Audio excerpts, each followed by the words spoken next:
All right, so I'm going to show you where the equation or where the formula for surface area and volume of a sphere come from. The surface area one is about a 30-second just animation that I'm going to have to kind of talk you through. Otherwise, it just looks like randomness on the screen. And then the volume is about a 4-minute video that's a pretty good explanation of where the volume comes from. And I'll probably stop or talk over that a little bit too. So when I start this one, let me just explain to you what's happening before I actually start it. We're going to take the sphere, right? And it's already kind of started because I can't get it to stop before it actually goes. But it's going to unwrap the sphere and lay it out flat, which is difficult to do. If you have like a beach ball and you try and cut it and lay it out, it's not going to actually lay out flat just because of the way that it's made. So at some point in your social studies classes, I don't know exactly when, I know it used to be in world geography, but I'm sure you talk about it in some other times or places, but you talk about projections of the globe, okay, because the earth is spherical, it's basically a sphere, and so your globes are spheres. Well, when you want a map that you can fold up and stick in your pocket, you'd rather it be not that y'all actually fold up maps and stick them in your pockets anymore, but it's better if it's a rectangle, if it's something that you're going to look at on a screen. Well, you can't really take a sphere and flatten it out, even the globe. So you can project the globe or the map onto a cylinder. That's one way to project it. You can make it rectangular, except things are just a little bit distorted since it doesn't really come out that way. And you've probably seen where you could literally take a globe and kind of slice it so it has like these weird points at the top if you want to see things accurately. I mean, we look at them rectangularly most of the time, but it is hard to literally unwrap a sphere, but that's what we're doing here.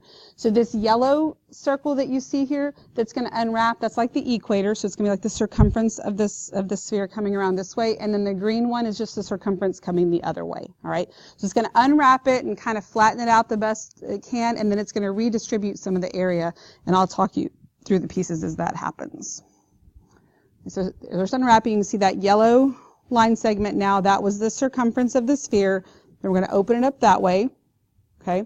Then we're going to redistribute that area up there to turn this into a rectangle because we know how to find the area of a rectangle.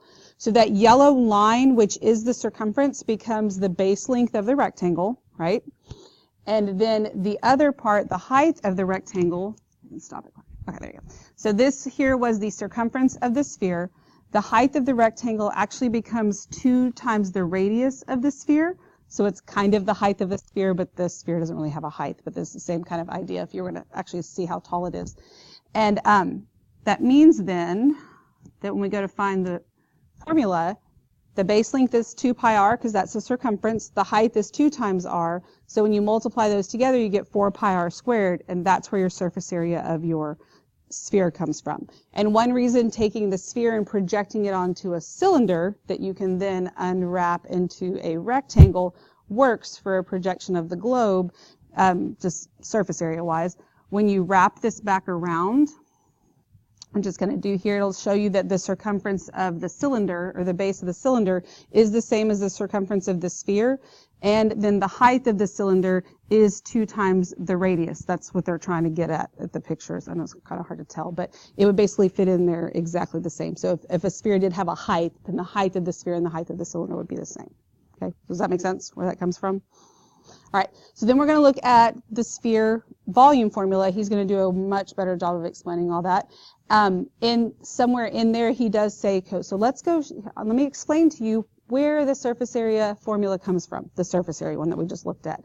And he tells you how to remember what it is, but he doesn't really tell you why it is what it is. This is really the why it is what it is. But here we go for the volume. 4 over 3 pi r cubed gives you the volume of a sphere. But where does the formula come from? 4 over 3 pi r cubed gives you the volume of a sphere. But where does the formula come from? First, we'll draw a perfect sphere and fill in its volume. Next, we will divide the sphere into equal-sized pyramids with square bases.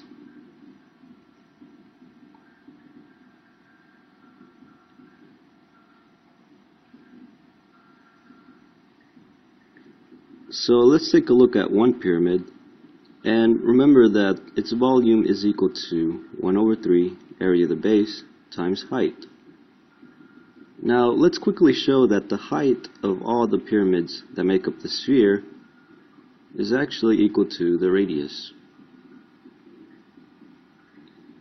So our equation becomes 1 over 3 area of the base times radius. And we will simplify this equation by replacing radius with r and area of the base with b. We will be numbering the bases, so we start with base 1, and our equation is base 1 r over 3. So in order to find the volume of the sphere, we simply have to calculate the volume of the pyramids and add them together, giving us a simple formula. So lining up the pyramids, we start from the beginning, and we have volume of the sphere is equal to base 1 r over 3 plus base 2 r over 3 plus base 3 r over 3. And we will continue this process up until the last pyramid.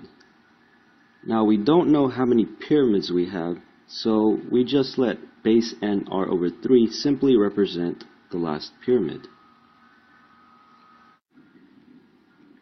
So having added up the pyramids together, we have this complete simple formula to work with. So next we will use algebra and begin by factoring out a 1 over 3, and we will also factor out the radius, giving us r over 3 times the sum of all bases. So do you see what he did there was just factoring out the GCF, right? We don't even know how many terms we have in there, but every single one of them had a 1/3 in it and an r. So that was the greatest common factor, and we can factor out the r and the b. I'm sorry, the r and the 1/3. Does that make sense to you? It's just factoring out the GCF.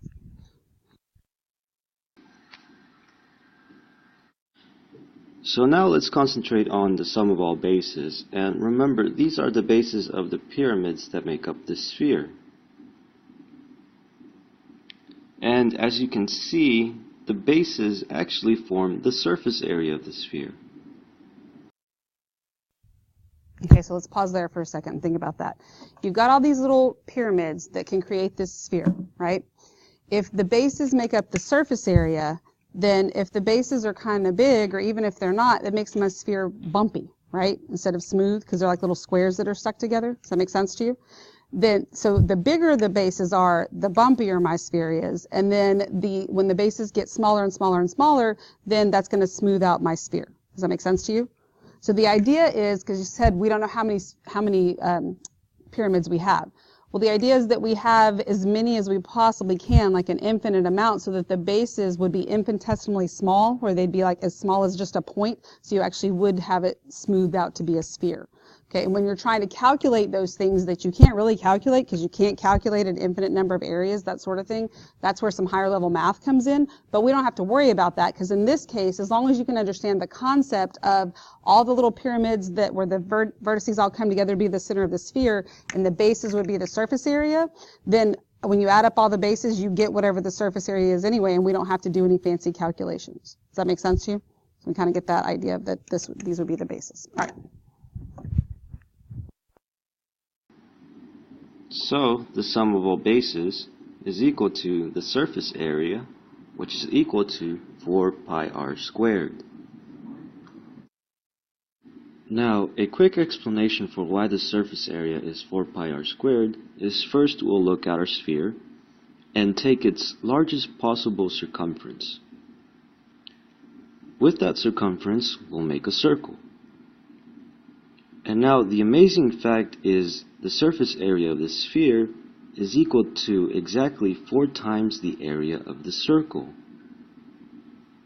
The area of each circle is pi r squared. Combine them together and we get 4 pi r squared.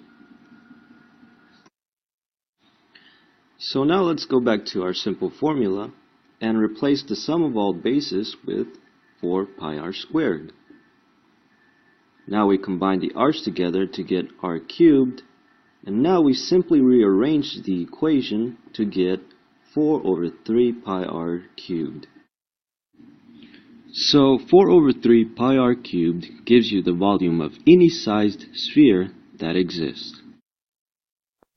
All right, so the idea of this, and the reason that I think it's important for you to see those things, is I don't expect you to be able to recreate that or to come up with that on your own. Like, why couldn't you figure out where the sphere formula came from? No, I don't, not necessarily. I mean, in some cases, for certain things, maybe, but on these things, no. But I do expect that when kind of explain to you where it's coming from, that you can at least follow along, right? Without the fear of, oh my God, I'm going to have to recreate this or re-explain it. Not necessarily, especially the more complex things. But I just want to make sure that y'all understand that nobody made up math. Nobody decided, today this is the formula we're going to use for volume because I like it. We'll just call it the fit-in formula, and that's what we're going to do. Like, it doesn't work that way.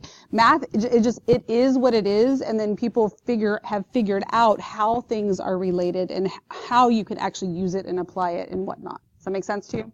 We good? Okay. There's always a why behind it, and I think it's very important that you understand that.